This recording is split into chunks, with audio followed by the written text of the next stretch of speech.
Welcome back to part 3 of A Scandal in Bohemia from The Adventures of Sherlock Holmes. Let's begin. At 3 o'clock precisely, I was at Baker Street, but Holmes had not yet returned. The landlady informed me that he had left the house shortly after 8 o'clock in the morning. I sat down beside the fire, however, with the intention of awaiting him, however long he might be. I was already deeply interested in his inquiry, for though it was surrounded by none of the grim and strained features which were associated with the 2 crimes which I had elsewhere recorded, still, the nature of the case and the exalted station of his client gave it a character of its own. Indeed, apart from the nature of the investigation which my friend had on hand, there was something in his masterly grasp of a situation and his keen, incisive reasoning which made it a pleasure to me to study his system of work and to follow the quick, subtle methods by which he disentangled the most inextricable mysteries. So accustomed was I to his invariable success that the very possibility of his failing had ceased to enter into my head. It was close upon 4 before the door opened, and a drunken-looking groom, ill-kept and side-whiskered with an inflamed face and disreputable clothes, walked into the room. Accustomed as I was to my friend's amazing powers in the use of disguises, I had looked 3 times before I was certain that it was indeed he. With a nod, he vanished into the bedroom, whence he emerged in 5 minutes, tweed-suited and respectable as of old. Putting his hands into his pockets, he stretched out his legs in front of the fire and laughed heartily for some minutes. "Well, really," he cried, and then he choked and laughed again until he was obliged to lie back, limp and helpless, in the chair. "What is it?" "Oh, it's quite too funny. I'm sure you could never guess how I employed my morning, or what I ended up by doing." "I can't imagine. I suppose that you had been watching the habits and perhaps the house of Miss Irene Adler?" "Quite so. But the sequel was rather unusual, I can tell you. However, I left the house a little after 8 o'clock this morning in the character of a groom out of work. There's a wonderful sympathy in Freemasonry among horsey men. Be one of them and you will know all that there is to know. I soon found Briony Lodge, and it is a bayou village, with a garden at the back, but built out in front, right up to the road, 2 stories. Chubb lock to the door, large sitting room on the right side, well furnished, with long windows almost to the floor, and those preposterous English window fasteners which a child could open. Behind there was nothing remarkable, save that the passage window could be reached from the top of the coach house.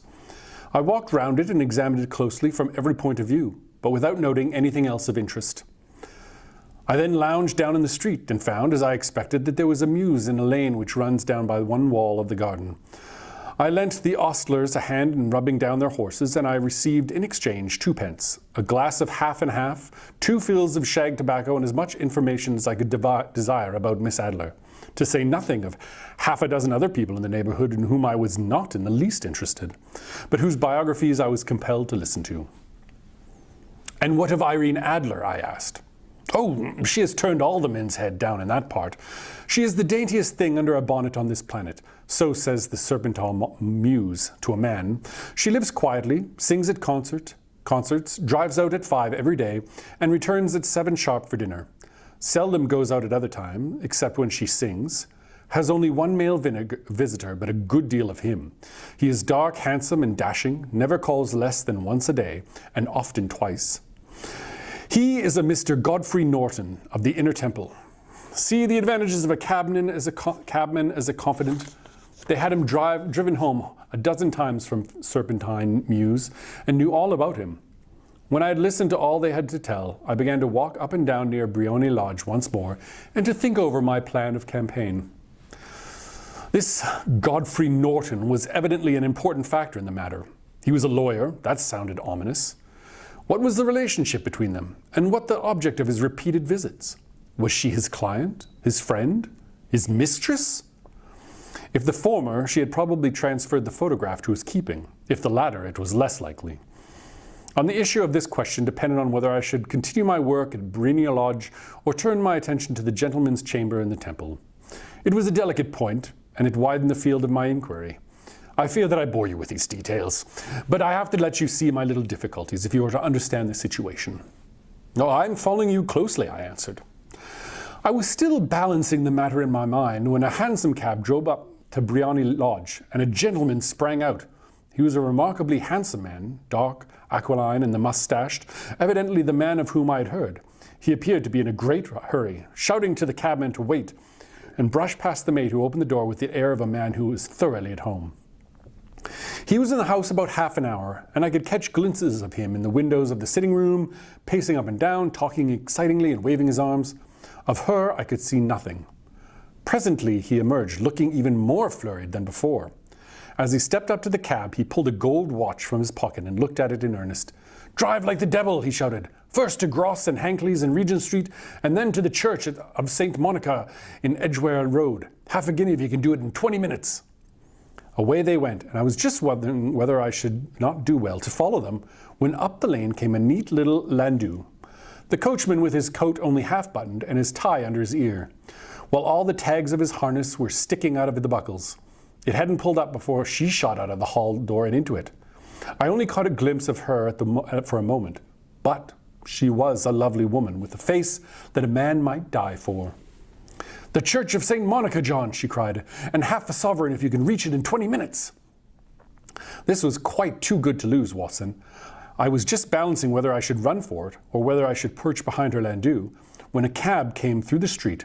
The driver looked twice at such a shabby fare, but I jumped in before he could object. "The Church of St. Monica," said I, "and half a sovereign if you can reach it in 20 minutes. It was 25 minutes to 12, and of course it was clear enough what was in the wind. My cabby drove fast. I don't think I've ever driven faster, but the others were there before us. The cab and the landau with their steaming horses were in the front of the door when I arrived. I paid the man and hurried into the church. There was not a soul there save for the tomb whom I had followed, and a surplice clergyman who seemed to be expostulating with them. They were all standing in a knot in front of the altar. I lounged up the side aisle like any other idler who has dropped into a church. Suddenly, to my surprise, the three at the altar faced round towards me, and Godfrey Norton came running as hard as he could towards me. "Oh, thank God," he cried. "You'll do. Come, come." What then?" I asked. Come, only 3 minutes or it won't be legal." I was half dragged up to the altar, and before I knew what I was there, I found myself mumbling responses which were whispered in my ear, and vouching for things of which I knew nothing, and generally assisting in the secure tying up of Irene Adler, spinster, to Godfrey Norton, bachelor. It was all done in an instant, and there was the gentleman thanking me on the one side and the lady on the other, while the clergyman beamed on me in front. It was the most preposterous position in which I've ever found myself in life, and it was the thought of it that started me laughing just now. It seems like there had been some informality about their license, and that the clergyman absolutely refused to marry them without a witness of some sort, and that my lucky appearance saved the bridegroom from having to sally out of the street in search of a best man. The bride gave me a sovereign, and I mean to wear it on my watch chain in memory of the occasion. "Well, this is a very unexpected turn of affairs," said I. "And what then?" Well, I found my plans very seriously menaced. It looked as if the pair might take an immediate departure, and so necessitate very prompt and energetic measures on my part. At the church, however, they separated. He drove back to the temple and she to her own house.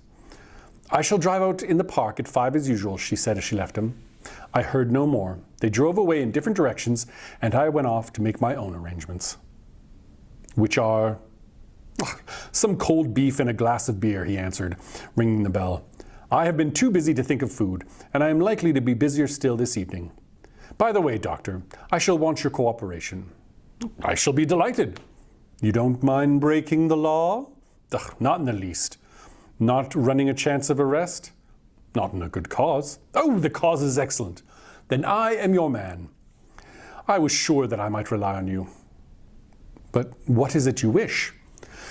"When Mrs. Turner has brought in the tray, I will make it clear to you now," he said, as he turned hungrily on the simple fare that the landlady had provided. "I must discuss it while I eat, for I have not much time. It is now nearly 5. In 2 hours we must be on the scene of action. Miss Irene, or Madam rather, returns from her drive at 7. We must be at Briony Lodge to meet her." "And then what?" "You must leave that to me. I have already arranged what is to occur. There's only one point on which I must insist. You must not interfere, come what may. You understand?" "I am to be neutral?" "To do nothing whatsoever. There will probably be some small unpleasantness. Do not join in. It will end in my being conveyed into the house. 4 or 5 minutes afterwards, the sitting room window will open. You are to station yourself close to that open window. Yes. You are to watch me, for I will be visible to you. Yes. And when I raise my hand, so, you will throw into the room that which I give you to throw, and will at the same time raise the cry of fire. You quite follow me? Oh, entirely. It is nothing very formidable, he said, taking a long cigar-shaped roll from his pocket. It is an ordinary plumber's smoke rocket, fitted with a cap at either end to make it self-lighting. Your task is confined to that. When you raise your cry of fire, it will be taken up by quite a number of people. You may then walk to the end of the street, and I will rejoin you in 10 minutes. I hope that I have made myself clear. I am to remain neutral, to get near the window, to watch you, and, at signal, to throw in this object, then to raise the cry of fire, and to await you at the corner of the street. Precisely. Then you may entirely rely on me. That is excellent. I think perhaps it is almost time that I prepare for the new role I have to play.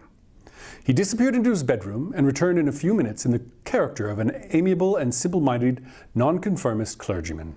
His broad black hat, his baggy trousers, his white tie, his sympathetic smile, and general look of peering and benevolent curiosity were such as Mr. John Hare alone could have equalled. It was not merely that Holmes changed his costume. His expression, his manner, his very soul seemed to vary with every fresh part that he assumed. The stage lost a fine actor. Even his science lost an acute reasoner when he became a specialist in crime. And that, my friend, is the end of part 3. Tune in tomorrow for part 4. Bum, bum, bum.